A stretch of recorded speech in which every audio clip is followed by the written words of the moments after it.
جی یہ میرے ساتھ ہیں وقار ستی صاحب۔ وقار ستی صاحب، آپ نے خبر بریک کی نوید قمر صاحب کے حوالے سے کہ وزیر اعظم کا ووٹ بھی جو ہے وہ مسترد ہو گیا۔ کیا تفصیلات ہیں اس کی، کیسے پتہ لگا یہ ووٹ تو ٹریسیبل نہیں ہے؟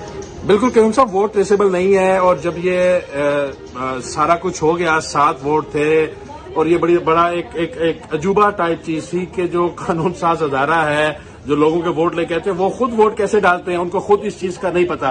تو وزیر اعظم جب ووٹ ڈال رہے تھے تو ان کے پیچھے ان کی وفاقی وزیر زرتاج گل کھڑی تھی۔ یہ بتائی ہے بات ہمیں جو پولنگ ایجنٹس تھے دونوں طرف سے، جس کو میں نے کنفرم کیا نوید قمر سے اور عبدالقادر پٹیل سے کہ یہ کیسے ہوا۔ تو ان کا یہ کہنا تھا کہ وہ زرتاج گل وہ پیچھے کھڑی تھی، تو جب وہ بھی اپنا ووٹ ڈال کے واپس آ گئی تو ان سے حکومتی جو پولنگ ایجنٹ ہے اس نے پوچھا بھائی ٹھیک ہو گیا، ٹھیک ووٹ ڈال دیا؟ اس نے کہا ہاں میں نے ایسے سائن کر دیے۔ اس نے کہا تم نے سائن کیے؟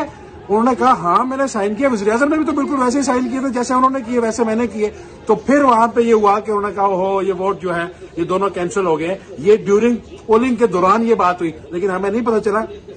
بعد میں جب ووٹ مسترد ہوئے تو میں نوید قمر صاحب سے زرداری ہاؤس نے پوچھا، میں نے کہا نوید یہ کیا ہوا ہے، یہ 7 ووٹ کیسے؟ انہوں نے کہا ادھر میں تمہیں ایک اور بات بتاؤں، اس میں ایک وزیر اعظم کا بھی تھا، شہریار افریدی کا تو پتہ لگ گیا، ایک وہ زرتاج گل کا بھی تھا۔ پھر ان لوگوں نے بیٹھ جا کے لوگوں کا یہ بات جب ڈسکس ہوئی تو جو حکومتی حلقے ہیں وہاں جا کے زرتاج گل نے یہ بات خود بتائی ہے کہ ہم نے اس طریقے سے ووٹ دیا ہے اور ہم نے سائن کیے ہیں، اوور رائٹنگ ہم نے اس کے اوپر کیا ہے۔ نوید قمر صاحب نے مجھے یہ بھی بتایا کہ ہم نے کئی بیلٹ پیپر ایسے بھی ہیں جو مسترد ہوئے ہیں، جو ڈبل اسٹیمپنگ جو ہے نا، جن کے اوپر ڈبل اسٹیمپ کی ہوئی تھی، ان میں سے ایک ووٹ جو ہے وہ شہریار افریدی صاحب کا بھی ہے، باقی بھی کچھ 2 ہیں ان کا نہیں پتا چل سکا کہ وہ کون ہے۔ اچھا، وہ نہیں پتہ چل سکا، لیکن یہ بات جو ہے یہ زرتاج گل صاحبہ کے ذریعے سے آپ ان کو ہاں، زرتاج گل صاحبہ کے ذریعے سے پتا لگے کہ ہم نے اس طریقے سے دیا ہے ووٹ، جو بال پوائنٹ وہاں وہ اس کے بعد یہ بتایا گیا کہ جس بال پوائنٹ سے سائن کیے تھے نا وہ بھی ان لوگوں نے پولنگ ایجنٹس نے لے لیا، اور جب وہ گنتی کے دوران انہوں نے کہا ہاں بھائی یہ وہی ہے، وہ ٹیلی ہو گیا کہ ہاں اسی بال پوائنٹ سے یہ 2 بیلٹ پیپرز پہ سائن ہوئے۔ بہت شکریہ آپ کا۔